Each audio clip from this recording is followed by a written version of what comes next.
hello खुलुमबाय बयनिसिमबो welcome back to दा channel सिमां राजा यूट्यूब चेनेलाव नोंथांमोनखौ बयखौ बरायग्रोबाय आसा खालामो गसाइनि अननायाव नोंथांमोना मोजाङैनो दङ आंबो मोजाङैनो दङ बैसागु बोथोरा सफैगासिनो रायजोफोर गोसोफ्रा माबायदि दङ नोंथांमोना मोसानो रेडि दंखायोना गैखाया आंथ' आर'नाइ लाखालायबाय नै मोसानो बिराद गोसो जाखाबाय आं बैसागुआव बिराद मोसाखायो दिनैनि मेन टपिकआ जादों जोंनि बर'फोरनि गेजेरावनो माखासे सोलिबाय थानाय आरो जोंनि बर'फोरनि गेजेरावनो माखासे बेले बेजे बेफोरबायदि ससियेल मिडियायाव गाज्रि भिडिअ आपल'ड होनाय गाज्रि भिडिअफोरखौ भाइराल बांद्राय गावजों गाव भाइराल खालामलायबाय थानाय बेफोरनि सोमोन्दै आं रायलायगोन नोंथांमोननि सिगाङाव दा मेन बाथ्राया जादों जायनाखि मोनसे जायगायाव सेंग्रा सिख्लाफोर गाव गावनि पार्सनेल खामानिफोरखौ मावनाय जायगायाव जाय मानसिफोरा नुसननायखौ भिडिअ खालामनानै बै ससियेल मिडिया बा फेसबुक इउटुबफोराव आगारबाय आपल'ड होबाय बे आपल'ड होनायखौ नोंथांमोना बन्द' खालामनांगौ मानोना भिडिअ खालामालासिनो भिडिअ खालामनाङा आरो मानो होनोब्ला भिडिअ खालामब्लाथाय जाय मानसिया बेफोरबायदि जादों बे मानसियाल' लासिंसिं जाया जानाखि जोंनि बर'फ्राबो लासिंसिं जायो जा जोंनि बर'फोरखौ भिडिअ खालामबाय जोंनि बर'आनो भिडिअखौ आपल'ड होबाय बे भिडिअखौ आपल'ड होखांनायनि उनाव आरो बै भिडिअखौ मा जोंनि बर' हारियाल' नायगोन सानदों नामा बे ससियेल मिडियायाव आपल'ड होनाय लोगो लोगो गासैबो मानसियानो नायो गासैबो अल वर्ल्डआवनो नायखायो होननानै मिथिखायो बेनिखायनो जों जानला मोनला भिडिअखौ मोनलाबायबा आपल'ड खालामना आरो मालायनि भिडिअफोरखौ जानला मोनला गाज्रि नुदों मा नुदों फट'फोरखौ बांद्राय शेयार खालामनाङा गावजों गाव हयथ' बादा होनांगौसोदि जोंनि बर'फोरनि गेजेराव बेफोरबायदि बरनाम लाबोना होननानै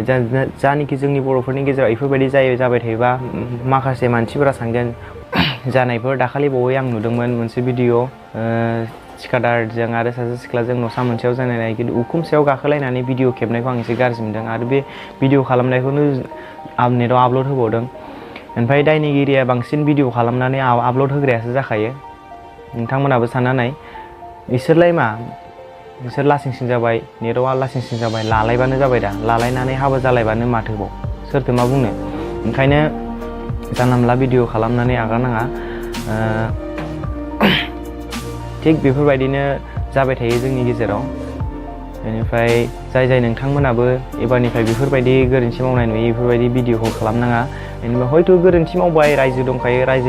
रायजोजों मोनसे मोजां सावरायलायनाय मेल माबानाय जानांगौ ओमफ्राय बुला बुसि खालामनांगौ दरखार गैया बेफोरखौ गोरोबलायनायासो मानसिनि सबसे देरसिन गोहोम बेनिखायनो आरो जुदि रायजोनि गेजेराव हायाखैबा जुदि मोनसे आफादफोर थाखाय जेरै दुलाराय बर' फरायसा आफादफोर इसोरनो जनायनानै इसोर मिलायनानै होगोन ओंखायनो नोंथांमोना जानला मोनला गावसोरनि गोसो बायदि मोन्दों होननानै बुलाबायनाय आरो भिडिअ खालामनानै नेटआव आपल'ड होनाय बेफोरखौ गारनांगौ आरो 100% गारनांगौ आरो ओमफ्राय आङो दिनैनि भिडिअखौ एसेयावनो दोनथ'नाय जाबाय गोजोन्थों ओमफ्राय आङो गोबां गोबाव जाबाय भिडिअ होयैया